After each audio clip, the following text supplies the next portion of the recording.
Hi friends, இன்னைக்கு நம்ம இந்த வீடியோவில் பார்க்க போகிறது லுக்கப் மற்றும் VLOOKUP ஃபார்முலா. முதலில் நம்ம பார்க்க போகிறது VLOOKUP ஃபார்முலா. VLOOKUP ஃபார்முலா என்றால் இது வந்து வெர்டிக்கல் லுக்கப், அதாவது மேலிருந்து கீழாக இது வந்து லுக்கப் பண்ணலாம். முதலில் எந்த ஒரு ஃபார்முலா டைப் செய்தாலும் அதற்கு நம்ம ஈக்குவல் டு சிம்பிளை யூஸ் பண்ணணும். ஈக்குவல் டு VLOOKUP என்று டைப் செய்தால் it will show an array. First நம்ம வந்து லுக்கப் வேல்யூ, எந்த வேல்யூ நம்ம லுக்கப் பண்ண போகிறோம் அந்த செல்லை நம்ம செலக்ட் பண்ணணும்.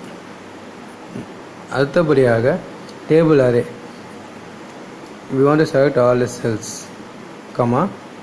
காலம் இண்டெக்ஸ் நம்பர், எந்த காலத்தை நம்ம செலக்ட் பண்ணமோ அந்த கால நம்பரை போடணும். நம்மளுக்கு இரண்டாவது காலத்தோட ஆன்சர் வேணும், அதனால் 2 என்று டைப் செய்து எக்ஸாக்ட் மேட்ச் 0 என்று டைப் செய்ய வேண்டும். Close the bracket. இப்பொழுது MS என்று டைப் செய்தால் தோனி என்ற ஆன்சர் நம்மளுக்கு கிடைக்கும். அதேபோல் விராட் என்று டைப் செய்தால் கோலி என்று நம்மளுக்கு விடை கிடைக்கும். ரோஹித் என்று டைப் செய்தால் சர்மா என்ற அதுக்கான equivalent answer we will get. இப்போ நம்மளுக்கு மூணாவது செல்லில் கூட ஆன்சர் வேணும். என்ன பண்ணணும்? இந்த 2க்கு பதில் 3 என்று டைப் செய்தால் மூன்றாவது காலத்தில் உள்ள ஆன்சர் நம்மளுக்கு கிடைக்கும். அதே போல் 4 என்று டைப் செய்தால் நான்காவது காலத்தில் உள்ள ஆன்சர் விடை நம்மளுக்கு கிடைக்கும். அது எந்த செல் ரெஃபரன்ஸ், எந்த காலத்தோட செல் ரெஃபரன்ஸ் நீங்கள் கொடுக்குறீங்களோ அந்த செல்ஃப் ரெஃபரன்ஸோட ஆன்சர் உங்களுக்கு கிடைக்கும். இதுதான் VLOOKUP. VLOOKUP இருக்க ஃபங்க்ஷன்ஸை நம்ம பார்த்தோம். ஆனால் VLOOKUPல உள்ள மைனஸ் பாயிண்ட் என்னன்னு பார்த்தீங்கன்னா, இதை வந்து நம்ம லெஃப்டில் இருந்து ரைட்டாக நீங்கள் வந்து லுக்கப் பண்ணலாம். ஆனால் ரைட்டில் இருந்து லெஃப்டில் வந்து நம்ம VLOOKUP பண்ண முடியாது. இது ஒரே ஒரு மைனஸ் பாயிண்ட் தான் VLOOKUPல இருக்கின்றது. அடுத்தபடியாக நம்ம பார்க்க போகிற formula lookup equal to lookup. இப்போது வந்து லுக்கப் வேல்யூ, எந்த வேல்யூவை நம்ம லுக்கப் அந்த செல்லை கிளிக் செய்யவும். லுக்கப் வெக்டார், எந்த வெக்டார் அந்த செல்லை செலக்ட் செய்ய வேண்டும். ரிசல்ட், எந்த ரிசல்ட்டான வெக்டாரை நம்ம செலக்ட் செய்ய வேண்டும். Close the bracket and it enter. இப்பொழுது MS என்று டைப் செய்தால் இந்த ஆன்சர் எரர் காட்டும்.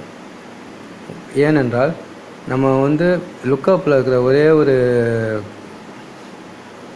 கண்டிஷன் ஆனால் இது வந்து அசெண்டிங் ஆர்டரில் இருக்கணும். இப்போ அசெண்டிங் ஆர்டர் டைப் பண்ணணும். இப்போ MS என்றால் டோனி என்ற ஆன்சர் கிடைத்து விட்டது.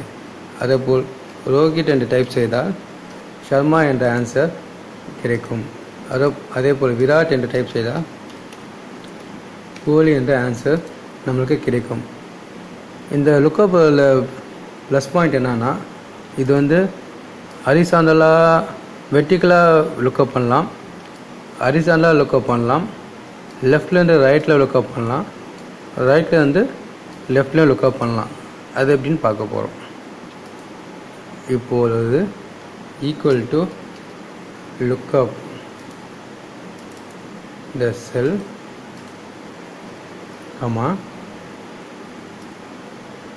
ஹரிசாண்டலாக செலக்ட் பண்ணிவிட்டு அதுக்கான இணையான செல்லை செலக்ட் செய்ய வேண்டும்.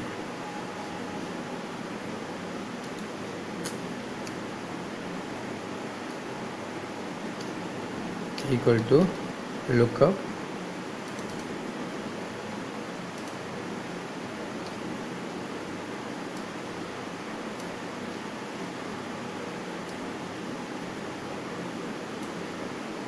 Close the bracket.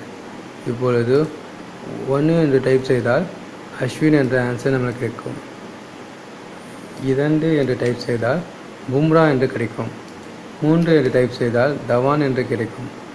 அதாவது ஹரிசாண்டல் லுக்கப். இப்பொழுது லெஃப்ட்லேருந்து ரைட்லேருந்து லெஃப்டில் பார்க்கலாம். Equal to lookup